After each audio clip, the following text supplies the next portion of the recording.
Hello मेरे प्यारे दोस्तों, हम रूबी भोजपुरी चैनल के माध्यम से आप लोग के नमस्कार करत हैं। और हम एक कजरी गीत गावे जाती। गीत के आप लोग ध्यान से सुनी जा और बताई जा कि ये गीत आप लोग के कैसन लगल हा। और चैनल के सब्सक्राइब करी जा, लाइक करी जा, कमेंट में ज़रूर बताई जा कि गीत कैसन लगल हा। सीता लौकुश के गोद में खेलावताड़ी, रामायण सुनावताड़ी ना। सीता लौकुश के गोद में खेलावताड़ी, रामायण सुनावताड़ी ना।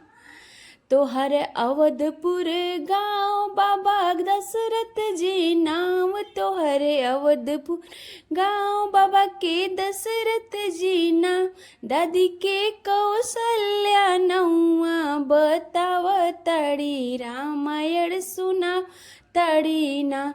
दादी के कौशल्या नौआ बतावताड़ी, रामायण सुनावताड़ी ना। सीता लौकुश के गोद में खिलावताड़ी, रामायण सुनावताड़ी ना। तोहर मिथिला ननिहाल नाना के जनक ऋषि नाम, तोहर मिथिला ननिहाल नाना के जनक ऋषि नाम। नानी के सुने नानौआ बतावताड़ी, रामायण सुनावताड़ी ना। नानी के सुने नानौआ बतावताड़ी, रामायण सुनावताड़ी ना। सीता लौकुश के गोद में खिलावताड़ी, रामायण सुनावताड़ी ना। सीता लौकुश के गोद में खिलावताड़ी, रामायण सुनावताड़ी ना। चाचा भरत भूहाल बबुआ देवर लखन लाल, चाचा भरत भूहाल बबुआ देवर लखन लाल।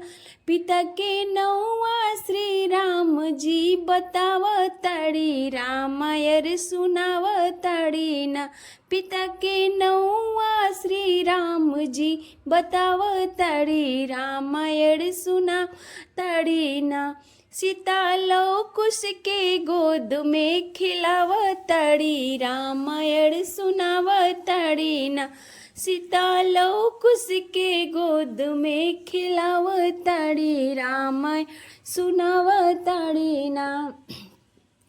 हमर पति श्री राम दिहले हमके बनवास, हमर पति श्री राम दिहले हमके बनवा।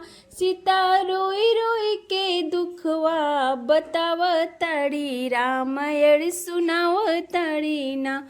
सीता रोई रोई के दुखवा बतावताड़ी, रामायण सुनावताड़ी ना। सीता लौकुश के गोद में खिलावताड़ी, रामायण सुनावताड़ी ना। सीता लौकुश के गोद में खिलावताड़ी, रामायण सुनावताड़ी ना।